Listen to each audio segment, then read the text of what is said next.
प्रातः स्मरामि हृदि संस्फुरदात्मतत्त्वं सच्चित्सुखं परमहंसगतिं तुरीयम् यत्स्वप्नजागरसुषुप्तमवैति नित्यं तद्ब्रह्म निष्कलमहं न च भूतसङ्गः तपोभिक्षीणपापानां शान्तानां वीतरागिणां मुमुक्षूणामपेक्षोऽयम् आत्मबोधो विधीयते। बोधोऽन्यसाधनेभ्यो हि साक्षान्मोक्षैकसाधनम् पाकस्य वह्निवज्ञानं विना मोक्षो न सिद्ध्यति।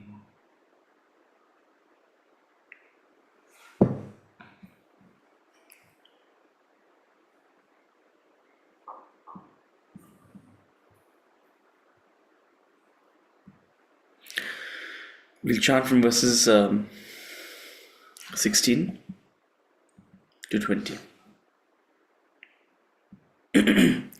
Verse number 16 to verse number 20 of chapter 6.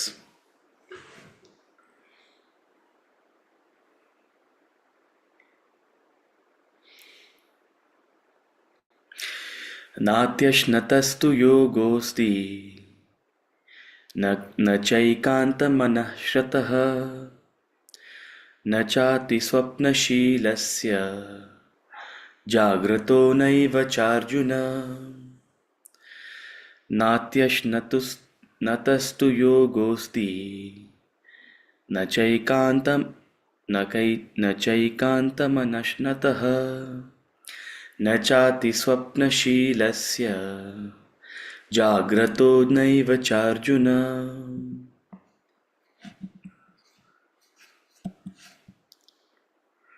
युक्ताहारविहारस्य युक्तचेष्टस्य कर्मसु युक्तस्वप्नावबोधस्य योगो भवति दुःखः। युक्ताहारविहारस्य युक्तचेष्टस्य कर्मसु युक्तस्वप्नावबोधस्य योगो भवति दुःखः। यदा विनियतं चित्तम् आत्मन्येवावतिष्ठते निःस्पृहः सर्वकामेभ्यः युक्त इत्युच्यते तदा।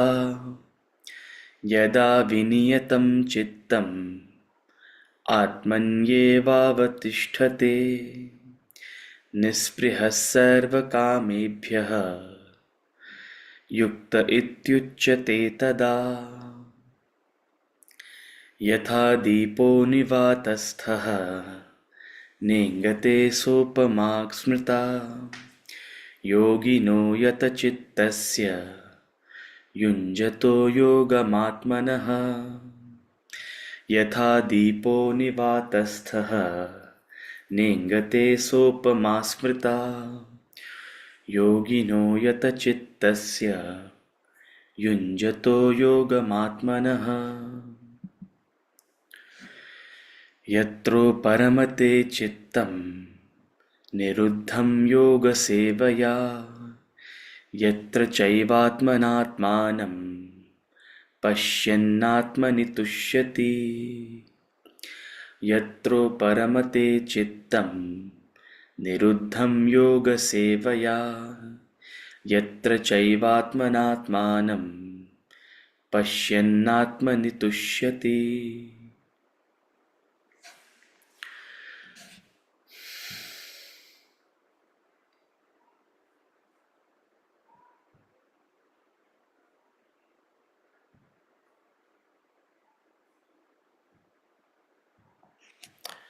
Hari Om.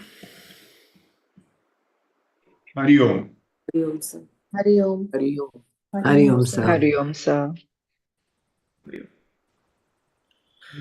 Welcome back.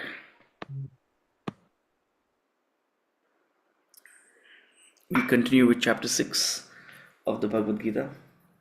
Are there any questions?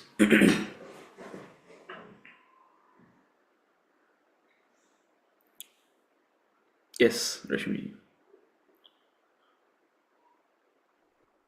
So, I have a few questions from the verse, but before that, uh, before we actually start meditation, it's a long way to go according to what we are reading, but the purpose of meditation that was coming to my mind, since Brahman transcends time, also space, it's everywhere, it's always there.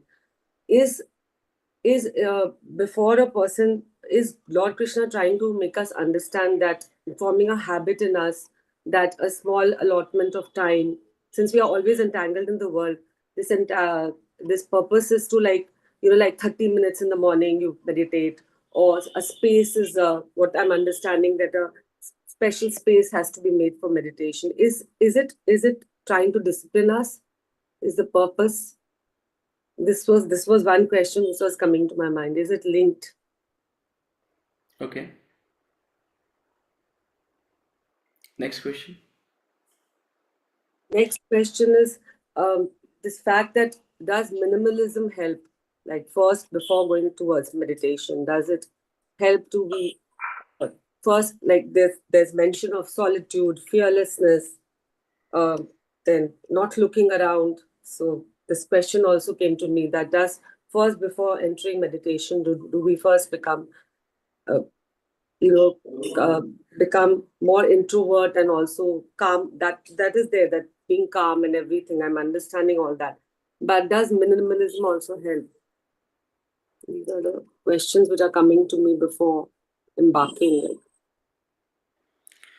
Okay, so your first question is that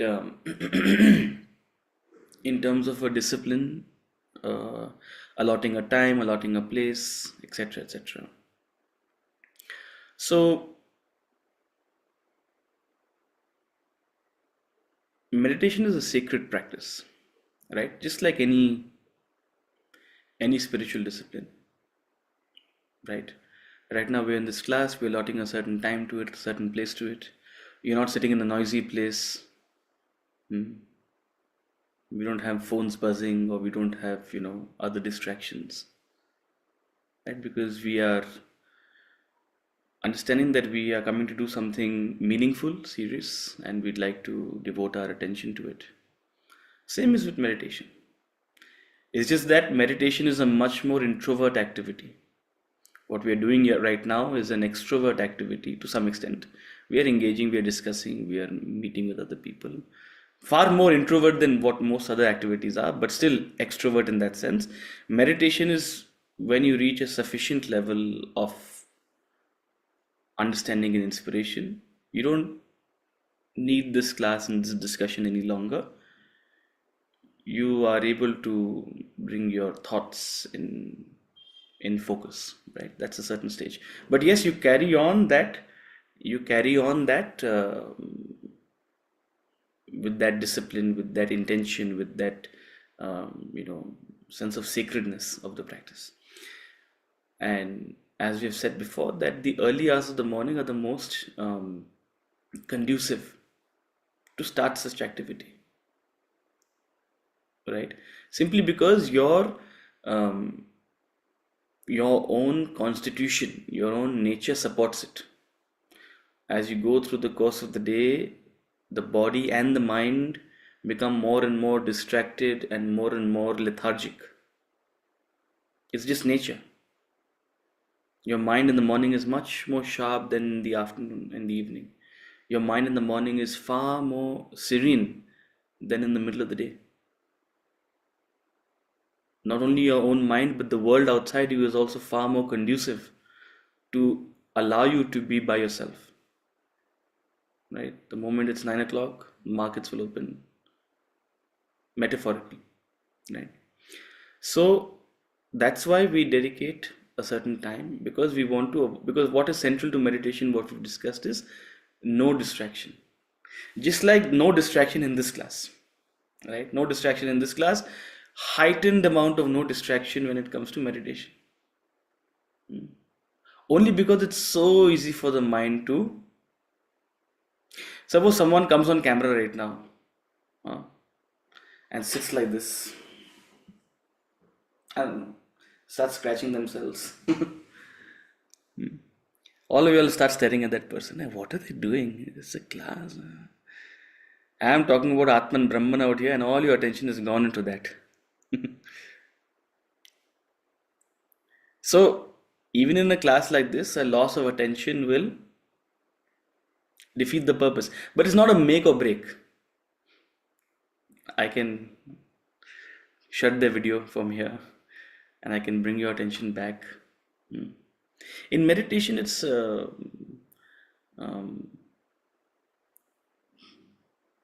anyway the mind is working against you. Any other distraction will be, So that's why you allot a certain time and space to it, right? A conducive environment away from distractions.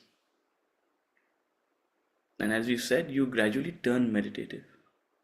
So you'll prioritize it. It's not a discipline that is enforced upon you. It's a discipline you bring to yourself, right? Like the discipline of cleanliness is what you bring to yourself. Nobody's watching over you. Have you showered? Have you brushed your teeth? It's a discipline you bring upon yourself.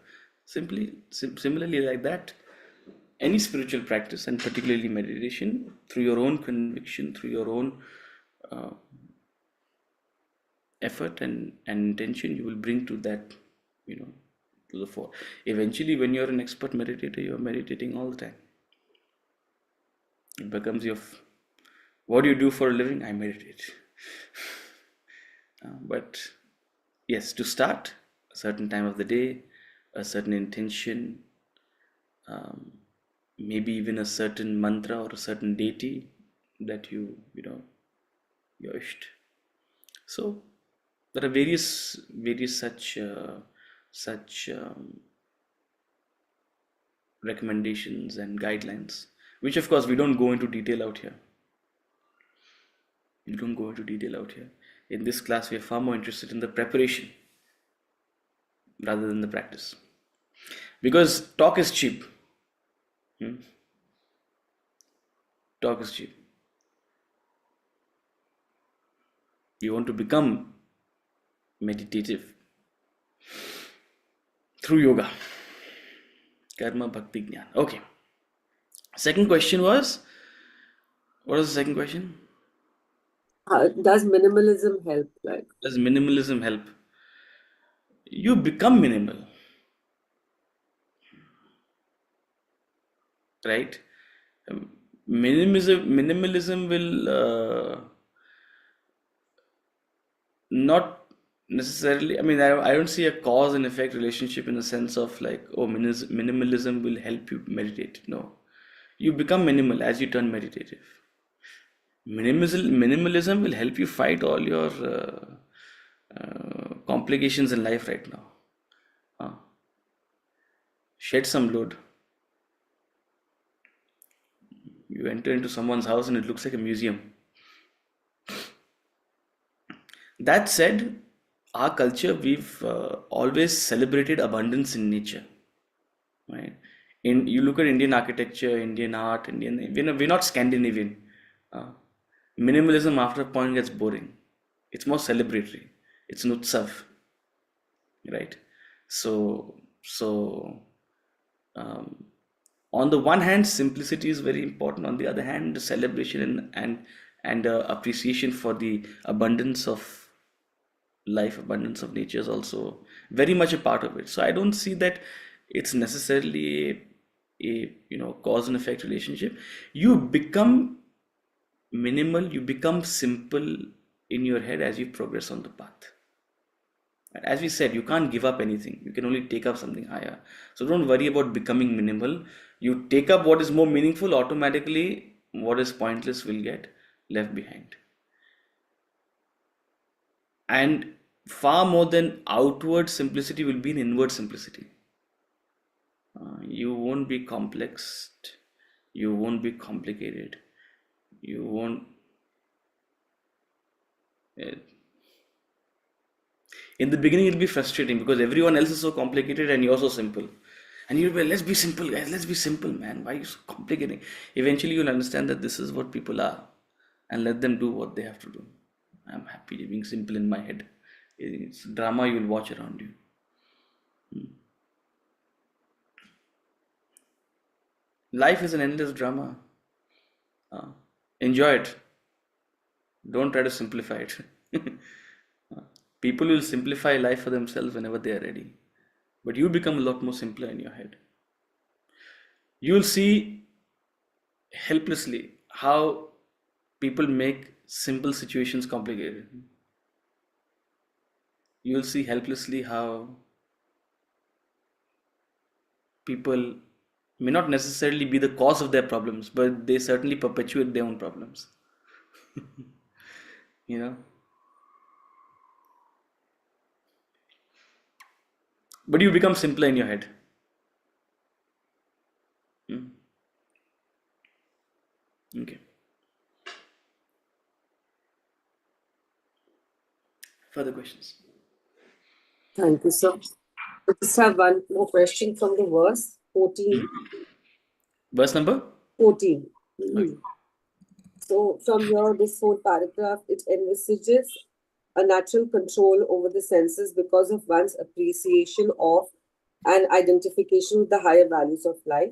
When the intellect is fired with this knowledge of the self, the mind no longer indulges in its whims and fancies, its petty likes and dislikes. It has no value for them. Only in this condition can one be said to have true physical and mental control, and then hence this. But the main my question is the advice to be fearless comforts a seeker afraid to plunge into the unknown state of self-realization, however glorious that state may sound. This sentence, I needed a little bit of clarification.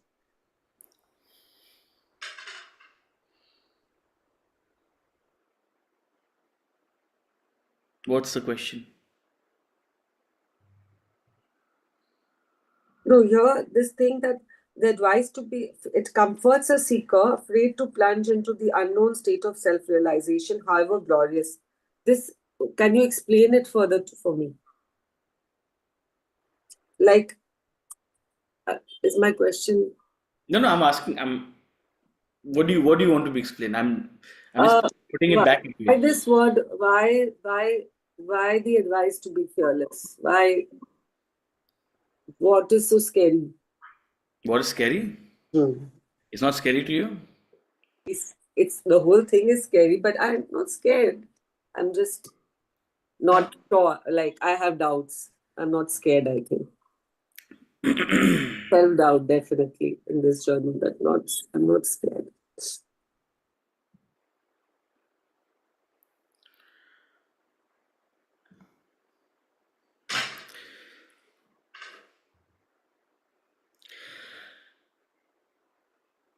Most of us are not scared because we haven't taken this seriously.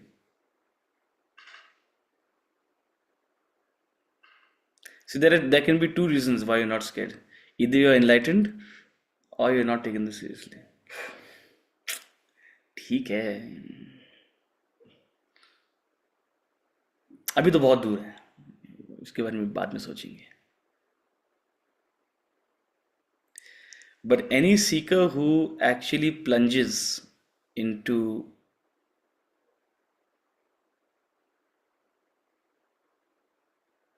the deeper realms of the spiritual journey, you are plunging into an area of the unknown.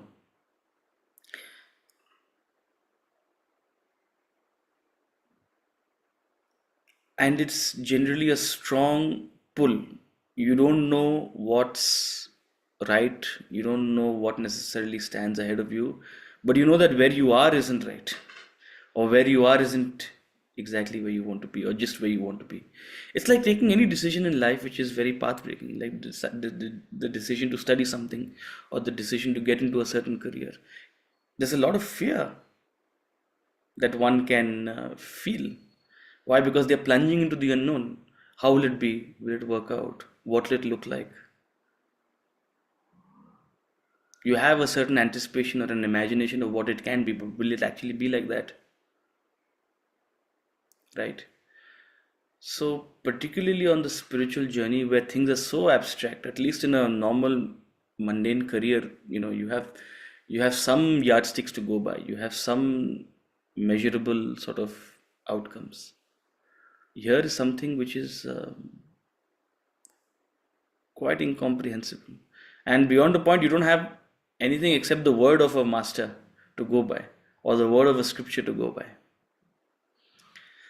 So, fear in a seeker, in a genuine seeker who has taken the plunge, it's a very natural feeling. Fear combined with conviction, you know,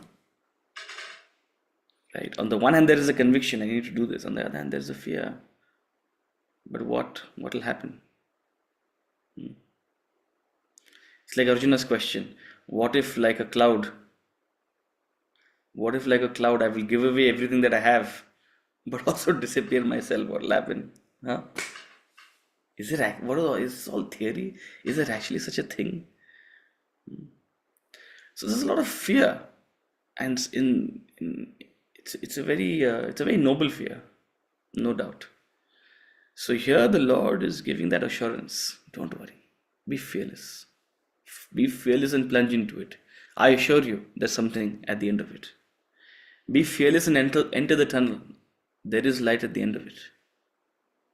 Right? You're entering a tunnel where around the bend you can't see anything. It's completely dark. It's pitch dark. Will you still step into it? All you have is a small torch which is just lighting up the next couple of steps. So the ego is used to self-preservation. Here you're trying to shed this very ego. At some level, when you're actually faced with it, बातों बातों में तो बहुत अच्छा लगता है ये सब, योग, sannyas. But when you actually plunge into it, deep down within you, there is that doubt, sanshaya. And that sanshaya creates a fear. So here the Lord is saying, be fearless. Jump into this unknown. Jump into the tranquil emptiness of your mind in meditation with fearlessness. Don't worry. In that empty void, you will find the light. So this is true for a meditator. This is even true for a yogi. What will happen if I take the 3-year course at the Vedanta Academy? What will be my future? Swamiji will come and say, be fearless. Sometimes just to mess with students, just to mess with parents would say, Swamiji, what will happen to him after 3 years? Swamiji will say, 4th year will come. And what will happen to my child after? And sometimes he'll pull the leg even harder. He'll say, what is the future for my child, Swamiji, after 3-year course? So I think once he said, did he say or someone else said? I think he said, the future is so bright I can't see it. Be fearless. Don't worry. Nature will take care of you if you jump onto this path of selflessness. So, no matter how glorious this path sounds, so much glorious stuff we have said, self-realization, enlightenment, this, that. No matter how glorious it sounds, जब बात आती है actual वो step लेने में, हमारे language में कहते हैं ना, फटती है. थोड़ी सी फटती है अंदर से. So he's saying, don't relax. Those who can sustain this fear are able to actually achieve something. This is true in any material field also. When someone is taking a tough decision, when someone is taking a risk, is making a risky investment, there is some fear. No matter how glorious the path sounds on the other side, if success happens, it's very glorious.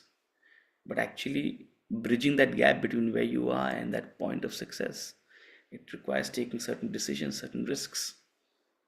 It can be a make or break. So there is a fear. Got it? And for those of us who are not taking any risk, who are not taking any decision, on the side eating popcorn and reading about entrepreneurship, what is the fear? It's true. It's true. It's true for you. It's true for me. Right? We don't feel the fear. But when we are ready to take that plunge,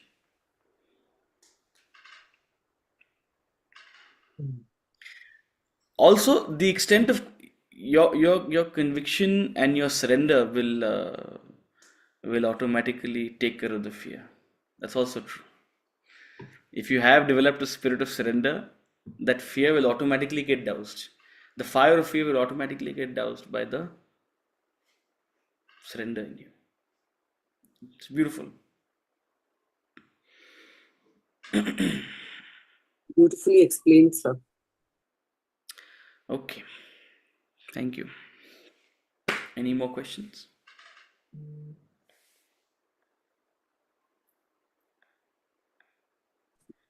So you said minimalist. Do you mean that minimalism is just an effect? Matlab you become minimal in your head more than minimal outside necessarily. You know, of course, a certain exterior minimalism is also practiced. If less be possible with less. You know, for some reason, a couple of days ago, I was trying to imagine I was clearing my cupboard in my house, you know. I was cleaning up stuff and figuring out, oh my God, how did I complicate my life so much? Because we were changing seasons. Winter was hitting Delhi. So I was just trying to imagine what was my cupboard in the ashram looking like. What did it look like? I just thought about it.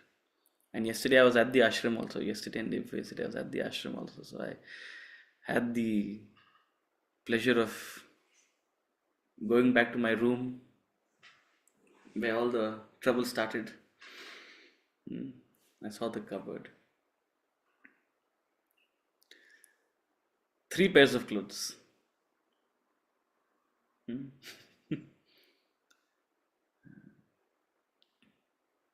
pairs of uniform and 3 to 4 pairs of clothes. No, but you were leading a different kind of life there. Now you're leading a different kind of life. No, I'm explaining what I'm only explaining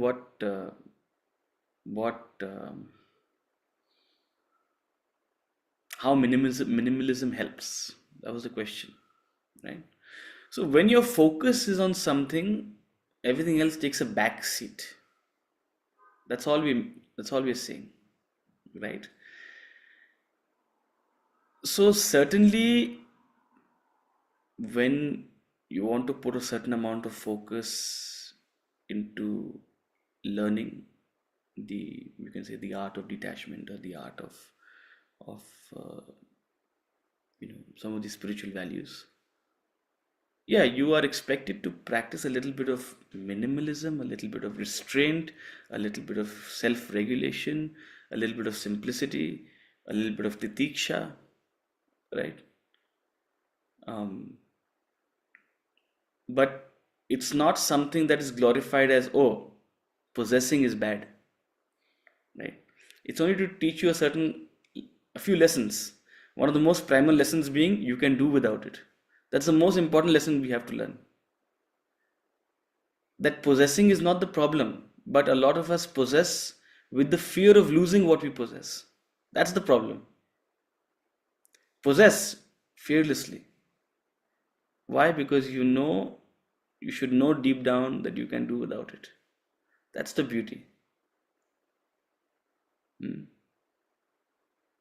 If you have that, then you don't need to show you are minimal, or you don't need to necessarily live minimally. You may still choose to live minimally. That's a different thing. But and if you've learned the lessons, then you can live however you want. You'll be minimal in your head. That's what I was explaining, that you'll be simple within, you know. And then from time to time, you'll also realize what messes all of this. You'll also clean your cupboards. I know some people, they don't clean their cupboards. They only accumulate more things, and they take others' cupboards also in the house. How many of you have your own clothes in your guest room? Your poor guests come to the house and they don't have any cupboard space. And then if you go to your some storehouse, there'll be old bags filled with old clothes which you haven't seen in 20 years, but you still think, oh, maybe someday I'll need it. Maybe someday when I lose 2 inches, or maybe someday when something happens, I'll need these. So you'll get into the practice of simplifying. So possession is not bad. Have all the possession you want. Enjoy life. Life is to be enjoyed. But live without fear of dispossession. Live without fear of losing. That's the beauty. Does that answer your question, Yashoji? Yes, sir. मतलब आपके पास वो है तो बहुत अच्छा है, नहीं भी है तो आपका काम चल जाएगा. That should be the idea कि है तो ठीक है, अच्छी बात है, नहीं है तभी भी it's fine. काम चल ही रहा है, कोई बात है. So that, in a way, COVID taught us for that for some time, but again we just forget it. Yeah, indeed. Thank you. I think post-COVID, people have become more indulgent. Yeah, at least they want to indulge more in more experiences. So what do you think about this? Every time these days when we meet someone, when we talk, that now people are going for more holidays, more experiences. So then people answer it by justifying, हाँ तो ये एक ही life मिला है, इस life को जी लेना चाहिए, कल किसको पता है क्या होने वाला है. So it's better so this attitude is also leading to people making more spending on themselves. So what's the question? So, but I don't think that spending, if you just keep on spending on yourself, so you'll keep on increasing your more desires. First, I'll spend for going to Bali, then I'll spend to go to Australia, then I'll spend more time to go to Iceland. So I'm keep on going on increasing my desires and desires and desires. So that is not helpful. So this Desires, you're experiencing. So this branch of, so within the Hindu tradition, there's a branch of philosophy called Charvaka. And the beauty of the Hindu tradition is that you'll find elements of everything within you, and you don't necessarily have to belong to one. In fact, this very text we are reading, Bhagavad Gita, it's not a simple single text. One of the reasons it's celebrated in this country is because there's a little bit of yoga, there's a little bit of bhakti, there's a little bit of jnanam, there's a little bit of some of these more mystical thoughts. There's a darshan, right, which is very tantric in its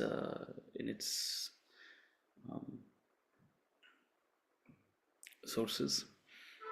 So it's a combination. So Hinduism is a combination of many such philosophies. There's Samkhya, there's Nyaya, there's so much of that in this very text we are reading.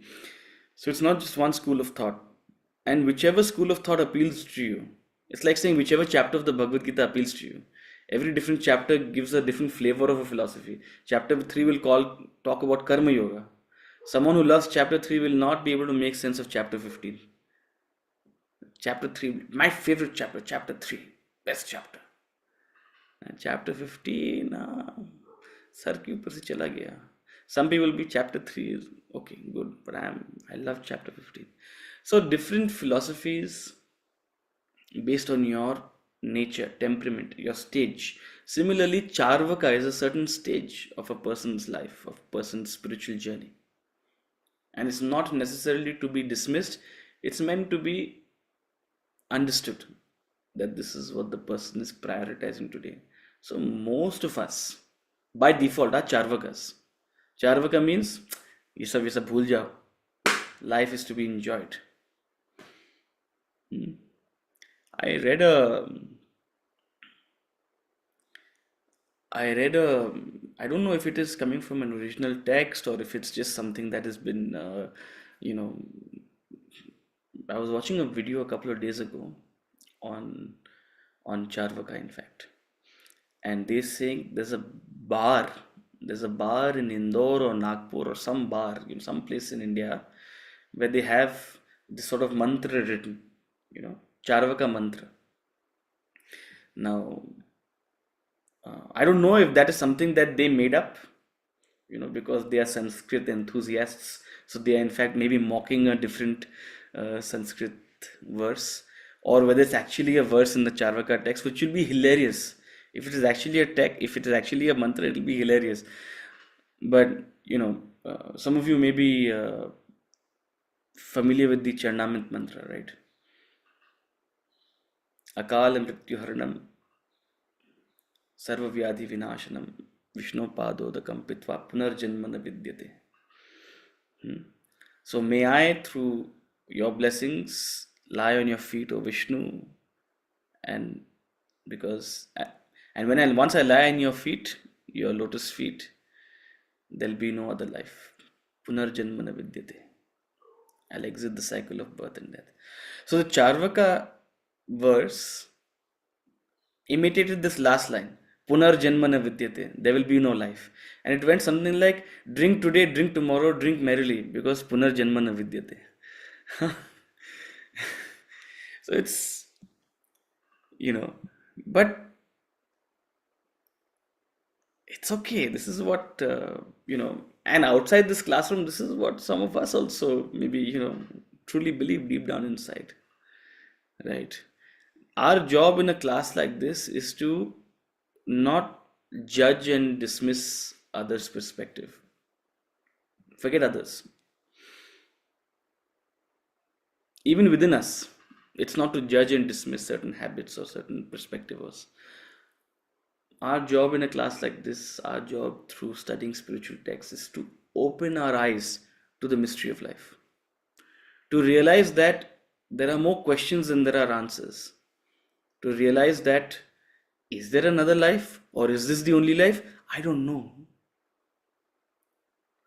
It's not necessarily disagreeing with the Charvaka thought that, oh, this is the only life, but realizing that the question is a mystery. And falling in love with that mystery and making time and effort in your life, in your schedule, in your day-to-day preoccupations to actually delve into that.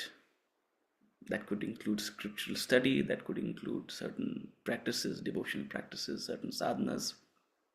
That is where a lot of beauty will be discovered, right?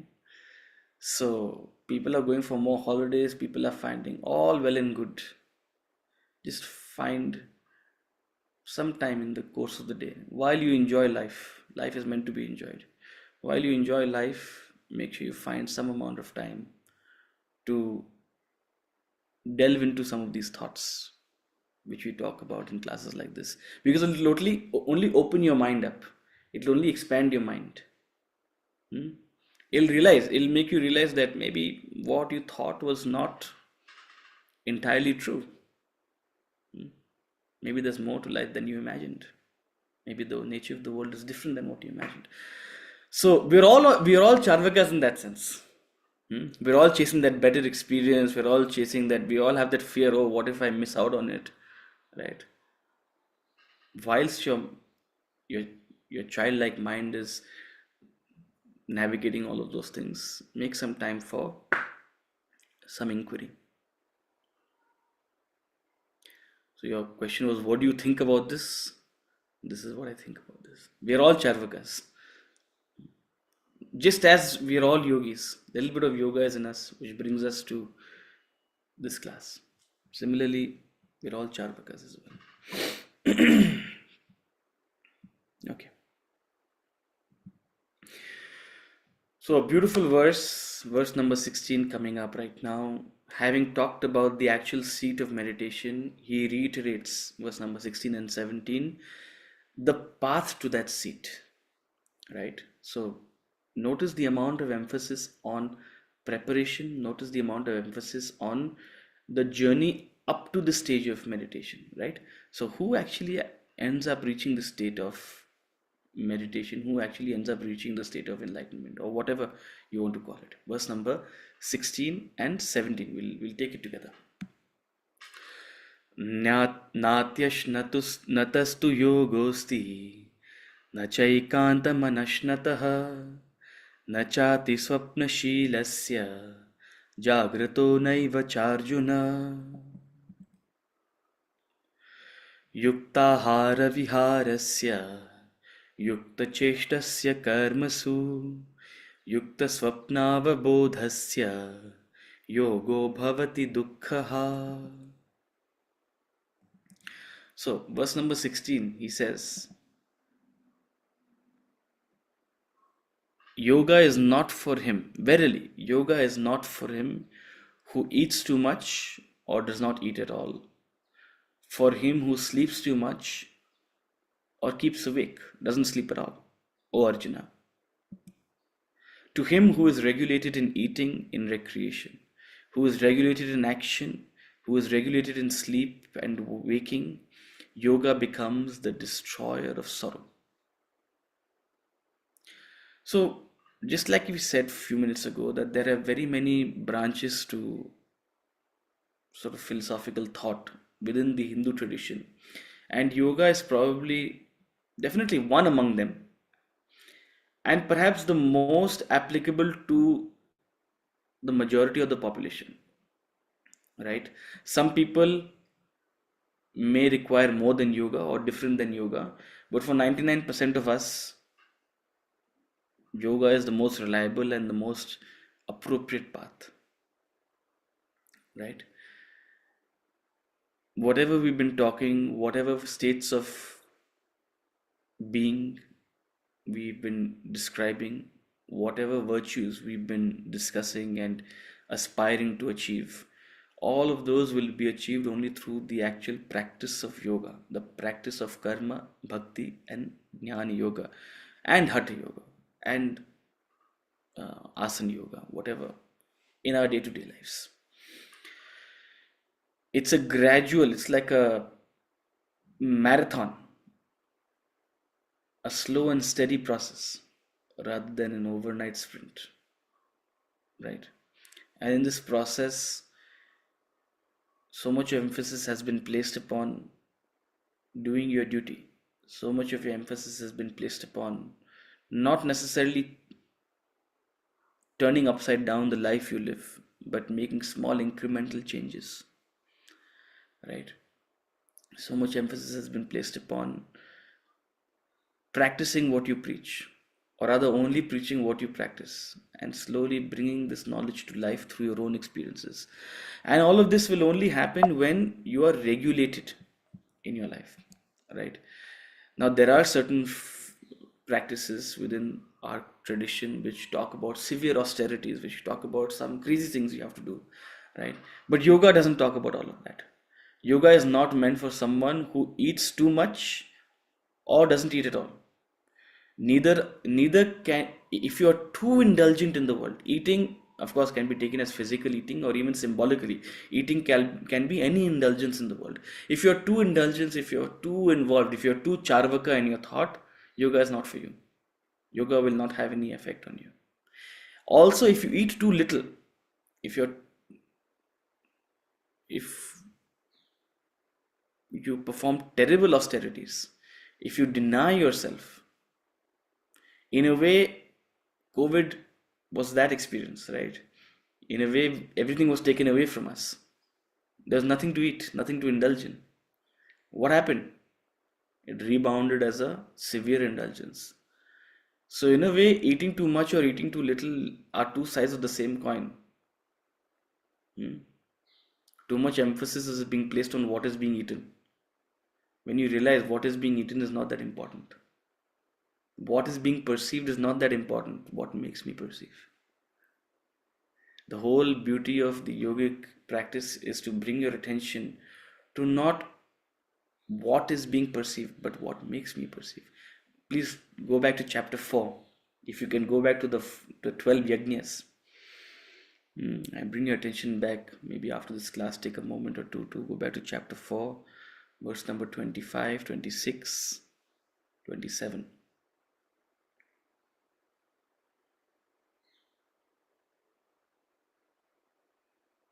What you are perceiving, what you are enjoying, what you are experiencing, that's not important. What is that makes you perceive? So similarly, what you are eating is not important. If you're too interested in eating, or too focused on, no, I shouldn't eat. See, there are certain, within this Hindu culture, right? Some sampradayas have emphasized, oh, you shouldn't do this. You shouldn't touch this. You shouldn't meet this. You shouldn't experience this. Now, if you have so many restrictions, it may work for a small minority of people who are doing something very specific, but for most of us, it actually rebounds it makes a mess of our personality.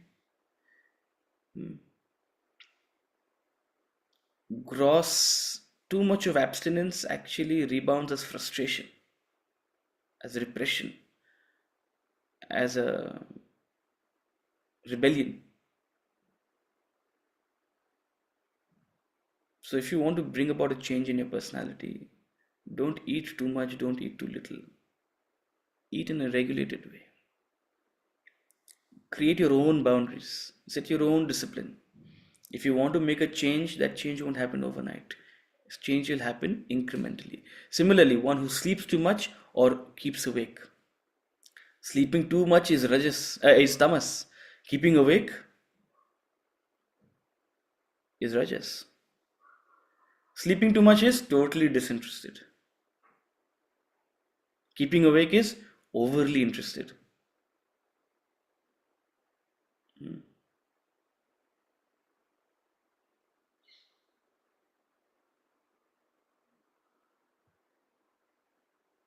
A sattvic life is a balance, a life of regulation and moderation, a life where you create your own self-imposed disciplines and keep yourself accountable to it. That is the middle path of yoga. And to such a regulated person, to him who is regulated in eating, in recreation, regulated in action, regulated in sleeping and waking, yoga does the magic. Yoga becomes the destroyer of sorrow. See, right now, he's talking to you and me. He knows we are not interested in enlightenment. Destroy the sorrow. That's what we want. Dukkha, destroyer of sorrow. Imagine what a guarantee this is giving. What an assurance this is giving. If we took this seriously, we would jump at it.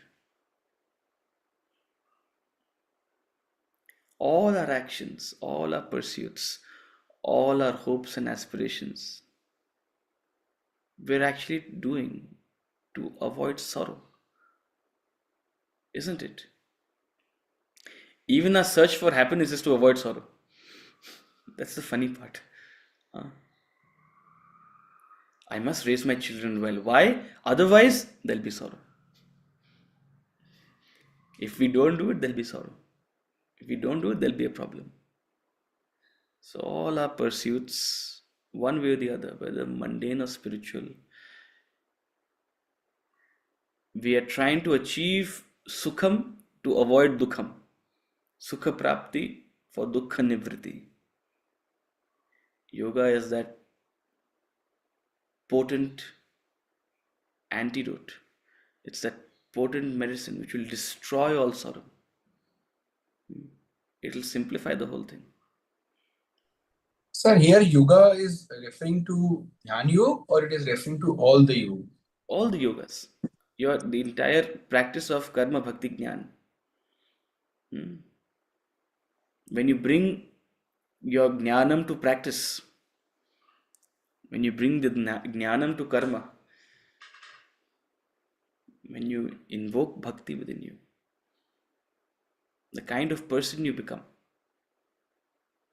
that kind of person is able to be free from sorrow. But for that, you'll have to take this path of regulation, regulated in eating and in recreation. You must eat, means you must cater to your mind, you must cater to your senses. You must recreate. Life is to have fun. Regulated in action, regulated in sleeping. That life of that middle path is what is essential. For such a person, yoga becomes the destroyer of sorrow.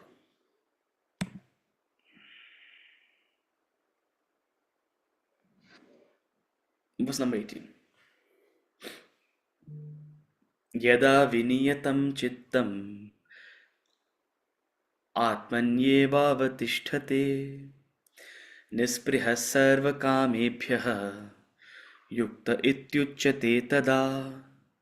Yada viniyatam chittam atmanyevavatisthate nisprihah sarva kamebhyah yukta ityuchyate tada. When a perfectly controlled mind rests in the self alone, freed from desire for all objects, then it is said to be established in yoga. So, yoga does beautiful things for you when you live a life of regulation, when you live a life of self-imposed discipline, when you live a life of inquiry and incremental change. Yoga will destroy all your sorrows. And it'll give you far more. That's the beauty. It'll give you far more than protect you from all the things you think or you imagine can harm you. The gift of yoga is far, far greater than what you can conceive when you step into it. But what does it mean to be established in yoga? And that's giving a hint of beyond your mundane preoccupations. What else can yoga do for you? So what does it mean to be established in yoga?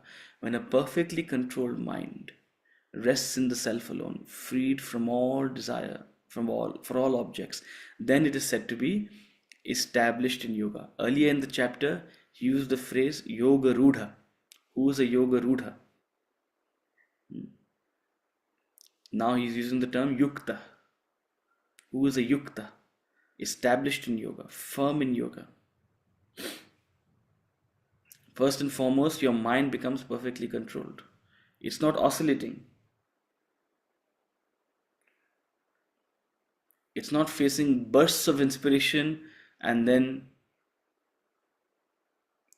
going back to a state of despondency or fear or whatever. It's a state of poise. It's a state of stability. It's a state of equanimity. So a perfectly equanimous, controlled, poised mind. And where is the attention? Your attention has shifted. We talked earlier about the purpose of this class is to open up your mind to new avenues. Open up your mind to dwell upon the inquiry, upon the mystery of life. Dwell upon what is God. When that dwelling, when that initial inquiry grows and grows into a complete focus, that's the culmination of the journey. So when a perfectly controlled mind rests in God alone, in the self alone, when the mind is only preoccupied, its only interest is in realizing the mystery of life. freed from all other preoccupations, freed from all desires for all objects, not because they are bad, not because they are, demonic in any way, but because they are meaningless, because they have no importance. It's like an adult who has no importance for toys. You're freed from the desire for all the toys. When this shift happens in you, then you are said to be established in yoga. So focus on a life of regulation and moderation. It will free you from all your sorrows. Whatever you can worry about today, you'll be free from that. And what is more, you'll be elevated into a ethereal realm. You'll be elevated into a realm where your mind is transported to a far more meaningful place than where you are stuck, the quagmire that you are stuck in today. Then it is said to be established in yoga. Yukta. So from bhogis, we must become yogis, and from yogis, we must become yuktas. Yukt ho. Next time someone asks you, yukt ho, you must say, nahi, योग कर रहा हूँ. युक्त नहीं हुआ हूँ, but योग कर रहा हूँ. With that thought, we'll conclude today. And the next verse is a beautiful analogy which will describe the state of mind of a yogi. It's a beautiful simile that we will delve into in the next class. Are there any quick questions? If I'm happy to just take a quick question or two. So you were planning to take us back to chapter 4. There's a comment in the chat. Sometimes we just want to overcome sorrow because sorrow cannot be avoided. Indeed. And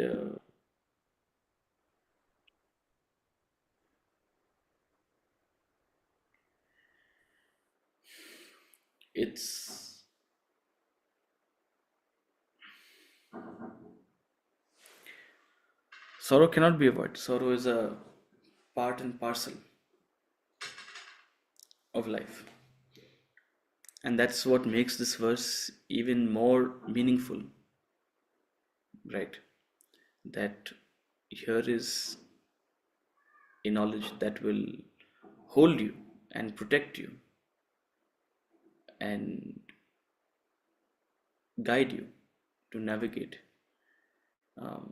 what you cannot avoid, right? So nobody wishes for sorrow. Nobody hopes for sorrow. We're not nihilistic out here. We're not sadistic out here, right? We understand that life is meant to be enjoyed, but that's the flip side. The world is a dvandva. The world is an admixture of joy and sorrow, of pleasure and pain. So the best deal we can get is, if we can't avoid it, at least maybe have the capacity to endure it, right? And then become lighthouses for others, become pillars of support for others. That's the best we can do. And in navigating this, in dealing with whatever we have to deal with in our lives, life shows us new avenues. Life shows us maybe a deeper picture, right? You never know. Yeah, are there any questions?